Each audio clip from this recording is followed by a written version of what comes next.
When it's one player, it's an individual issue. When it's a couple of players, you have some room for introspection. When it's all of the players in a given category, you've got a full-blown cross-the-board problem. Good morning to you. Good Wednesday morning. I'm Dejan Kovacevic of DK Pittsburgh Sports. This is Daily Shot of Pirates. It comes your way bright and early every weekday if you're into football and or hockey.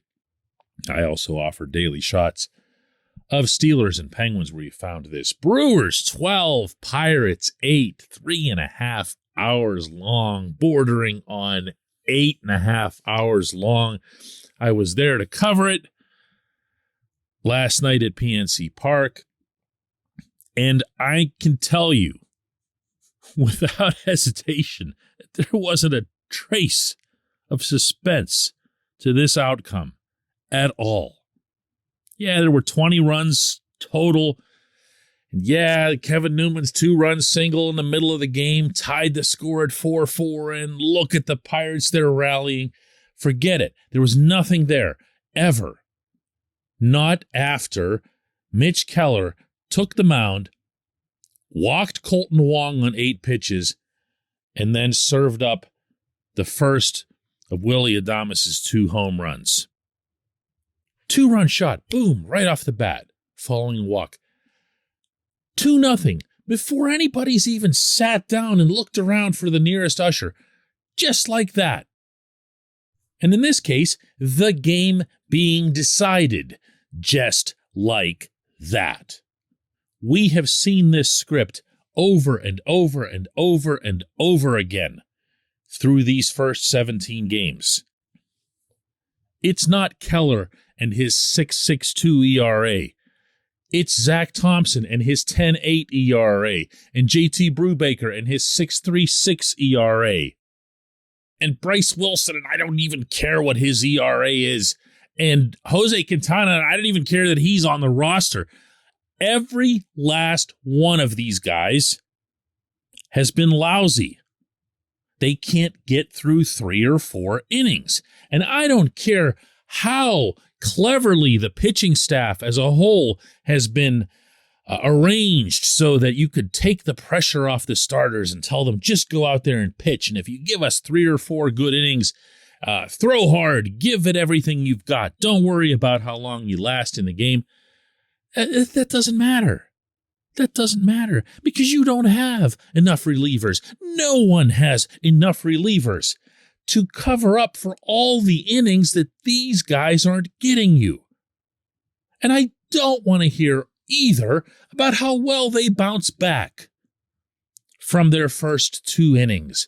Oh, yeah, but after those first couple, I really went out there and gave it my all so that the team could have a few less innings that they have to cover, and I feel really strongly about the adjustments that we made in midstream, and I'm going to be able to apply those to the next start. No.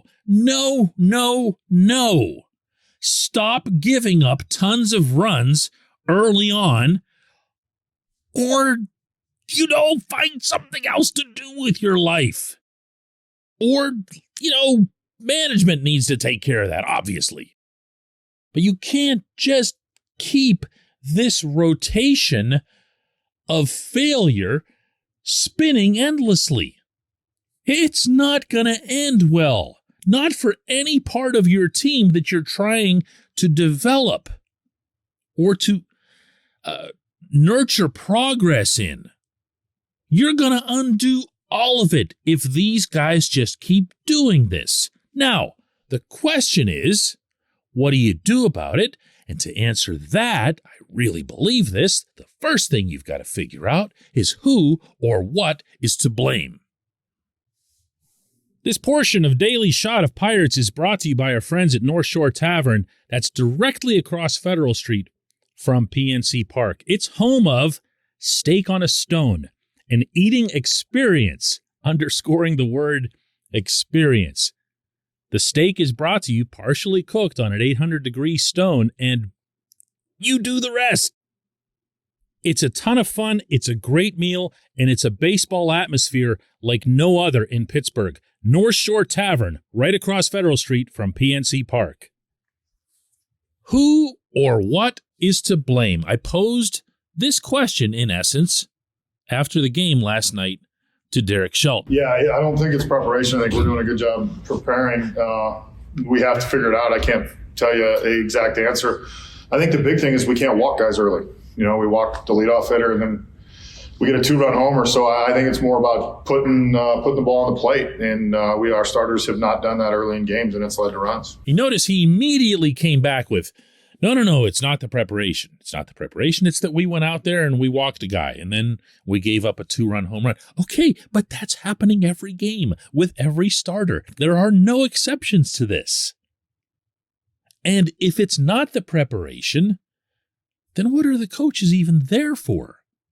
How do you explain that guys go out and struggle as badly as they do in the first 2 innings and then really seem to get it all together for the next couple or the next 3 even when they go really deep into a game? How do you explain that? You really can't. You also can't tell me that Oscar Marine, the pitching coach, has no culpability here, that Radley Haddad, the guy that they brought in to do just this, meaning game planning, that's his thing, is to come up with a strategy, a sequencing, a way to get through guys the first time in the order, the second time in the order. What is this guy doing through the first 2 innings? So you can't do that. You can't lay it all on the pitchers. Oh, and by the way, if that's where you end up, then questions need to be asked of Ben Cherington and management, because they're the ones that chose these 5 individuals. These are their guys, It wasn't really even much of a competition in spring training. These were their guys from the beginning of the spring. So either you chose bad pitchers, or you are employing people who have no earthly idea how to make them better. This is a very real problem organizationally. I think it'll be a real problem and an even bigger problem when Roansy Contreras does get to Pittsburgh, because I don't want Roansy coming within 10 feet of these people. Not based on these results. Want to blame Mitch? Want to do that? Want to go game by game? That's a nice, convenient way to address things. I know for a fact that managers and head coaches in all sports would prefer to take things on a game-by-game basis, because then they never have to address trends. And trends point to collective problems, which are usually the domain of the people in charge of the instruction/motivation/strategy. So I asked Mitch after the game, what went wrong in that first inning? No, first at bat, just a walk. Obviously not trying to walk him. I was trying to be competitive in the zone. I was just trying to find it still. And then, to be honest, that's it. Yeah, that's the spot that we've talked about. It's what we game plan for is right there, that spot. And hats off to him. He had an amazing night. 7 RBIs or something like that. It's crazy. He just had a great night, and that started it off. But yeah, I'm not even honestly mad about that. The only pitch I'm really mad about on the night was to him again in the last inning. Yeah, it's just got to execute a little bit better. Not much there. He didn't really have an answer. And you know what? Neither has Thompson. Neither has Brubaker. Neither has Wilson. And I don't care about Quintana. They have answers. Most often when they feel like they've got answers, they're talking about solutions that they got from somewhere else. There's a real problem with starting pitching in this organization. And sorry, Skipper, it ain't just the pitchers. When we come back, just one question.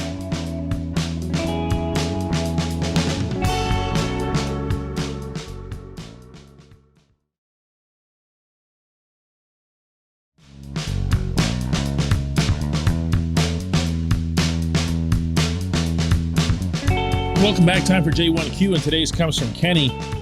who asks, is it time for the Pirates to go to that openers model that was popular a few years back? The bullpen's been lights out. The rotation's terrible. Yes, Kenny, and yes to everything that you have there, except for one thing.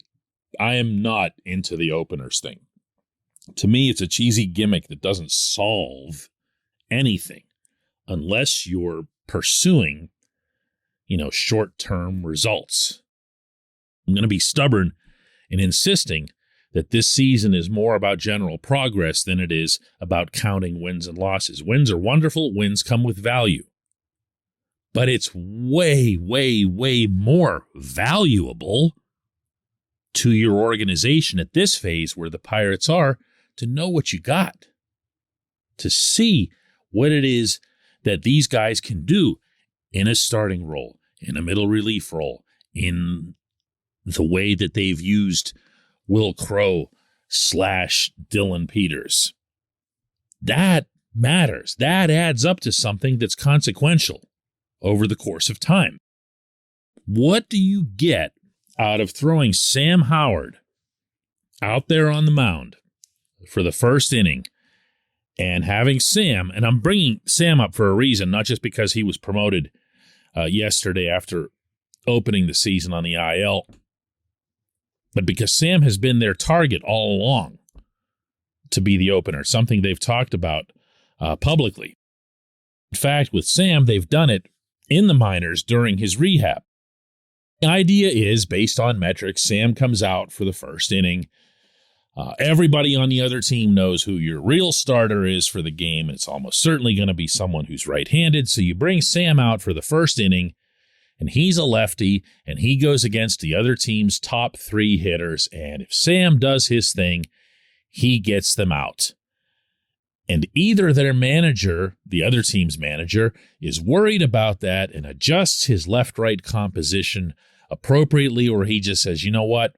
We're just going to basically sacrifice this first inning. Our guys can't possibly hit Sam Howard. I can't even carry this conversation anymore. I mean, this is silly. I can see the merits of it if you have yourself some kind of stacked staff and you're in a pennant race and every win counts. Your starters need to be able to start games, not because of something that's antiquated, but because you need to get innings out of them. If they can't handle whatever emotional duress or whatever it is that keeps them from succeeding in the first and, by the way, the second innings, dirty little secret here, the Pirates' worst inning hasn't been the first, it's been the second. So these guys have struggled boom, boom, coming out of the gate, not just boom. Other than trying to show everybody that you're all nouveau and everything else, you're not going to pull anything off here. I want to see Mitch Keller get people out from the beginning of the game. I want to see JT Brubaker do that. I want to see... this is just so bad. See, when you start mentioning these names and you have in parentheses in your head the 10.8 ERAs, it sounds silly.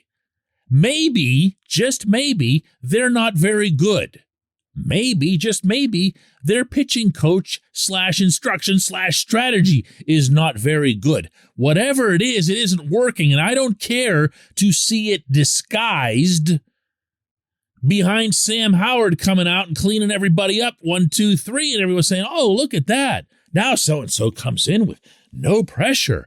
He's just coming in for the second inning, and he gets to face the 4, 5, 6 of the order, or the 5, 6, 7, even better. Go get him, JT. Come on. What is that? What is that? If you're trying to develop a winner here over the long term, that's a silly, silly tactic. It just is. Believe me, I am not in any way, shape, or form, Kenny, losing my gourd here at you, okay? The idea itself is worth weighing just because it's so bad right now that everything's worth weighing. I just react this way to this particular idea. I really, really don't like the opener concept, not for this team, where it is right now? I appreciate the question. It's an outstanding one. I appreciate everyone listening to Daily Shot of Pirates. I have no idea why or how you do it, but we're going to have another episode anyway tomorrow.